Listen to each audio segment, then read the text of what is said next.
இன்றைக்கு வந்து மாற்றம் தேவை அப்படின்னு சொல்லிட்டு நான் ஒரு 10 வருடமாக வெளிநாட்டில் இருந்து வந்து இங்கே அரசியலில் ஈடுபடணும். அங்கே வந்து எனக்கு குடியுரிமை கிடைச்சது அமெரிக்காவில். அதுவும் வேண்டான்னு சொல்லிட்டு அரசியலில் ஈடுபடணுங்கிற ஒரு எண்ணத்தோடு வந்து மாற்றத்துக்காக வேலை செஞ்சேன். ஸோ அவர் திரு கமல்ஹாசன் அவர்கள் மக்கள் நீதி மையத்தில் மாற்றம் கொடுக்கப்படும் அப்படிங்கிற இதில் தான் வந்து I was attracted to the party.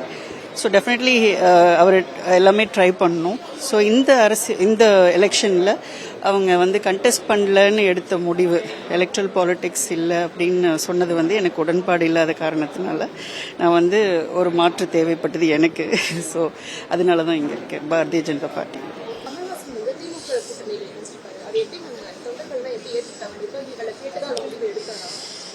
கூட்டணி பற்றி யாரும் பெருசாக கமெண்ட் பண்ணல. பட் போட்டியிடாதது தான் வருத்தமாக இருந்தது என்று நிறைய பேர் சொல்லியிருக்காங்க. அவர்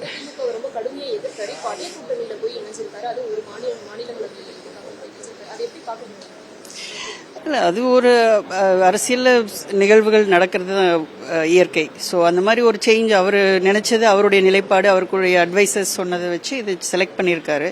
அதில் ஒரு பெரிய மாற்று கருத்து இருந்த மாதிரி எனக்கு தெரியல. நிறைய கொஞ்சம் பேர் இருந்திருக்கலாம் அதிருப்தி. பட் எனக்கு வந்து பெரிய டிஃப்ரென்ஸ் வந்து அங்கே இருக்கக்கூடிய அத்தனை பேரும் நம்ம போட்டியிடலை அப்படிங்கிற ஒரு குறையை பதிவிட்டார்கள். அதனால